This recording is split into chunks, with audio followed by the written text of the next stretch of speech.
What does it really take to succeed in Hollywood? Talent, hard work, luck, or something far more calculated? Ambition. All About Eve isn't just a film about the theatre.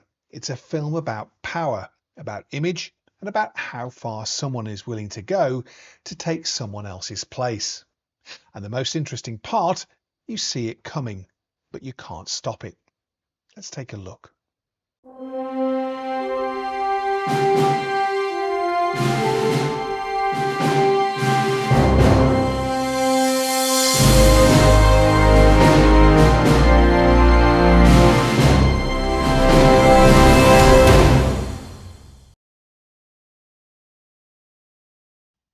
The film follows Margot Channing, an established and highly respected stage actress at the height of her career.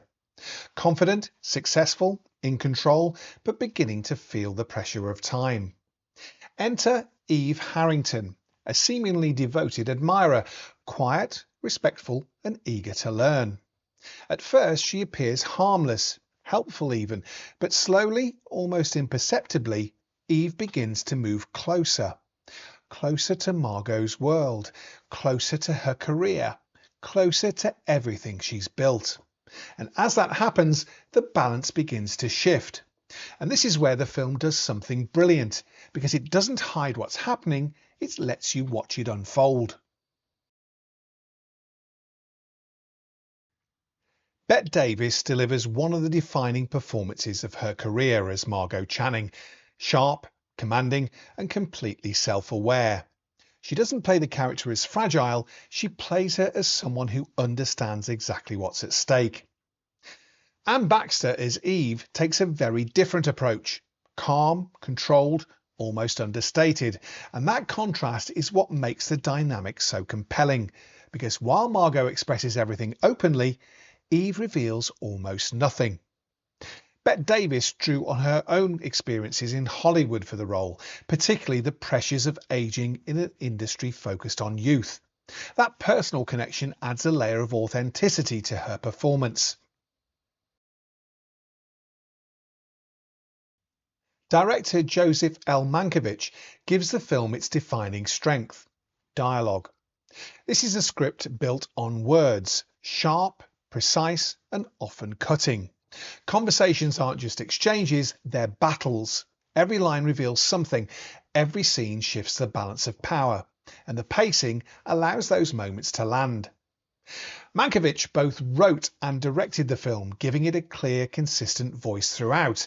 That control over the script is one of the reasons the dialogue feels so deliberate and cohesive.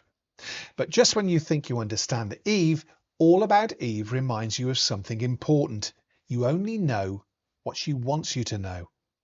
At its core, this is a film about ambition, about identity, and about the fear of being replaced. Margot represents experience, reputation, and history. Eve represents opportunity and reinvention. And the film doesn't take sides, it simply shows how the system works, how one rises and another begins to fall, and how easily that shift can happen. Now, the character of Eve was inspired in part by real-life stories of aspiring actresses attaching themselves to established stars.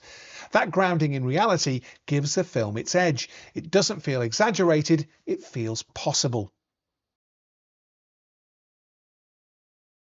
All About Eve was a major success, winning 6 Academy Awards, including Best Picture. But its influence goes beyond awards. It set a standard for dialogue-driven storytelling, and it remains one of the most insightful films about the entertainment industry ever made, because its themes haven't changed. Ambition, competition, reinvention, they're still just as relevant today. And by the end, you're left with a realization that's both simple and unsettling. In this world, there's always another Eve waiting. This is a film that rewards attention. It doesn't rely on spectacle or action, it relies on performance, writing and observation. And because of that, it remains timeless. If you've never seen All About Eve, it's essential viewing, especially if you appreciate films driven by character and dialogue. And if you have, watch it again and notice how early the shift begins. So, if you enjoy classic cinema such as this, please like and subscribe as it really helps the channel grow. Join me next time for another classic movie review here on Golden Age Flicks. In the meantime, keep watching the classics and as always, keep the projector running.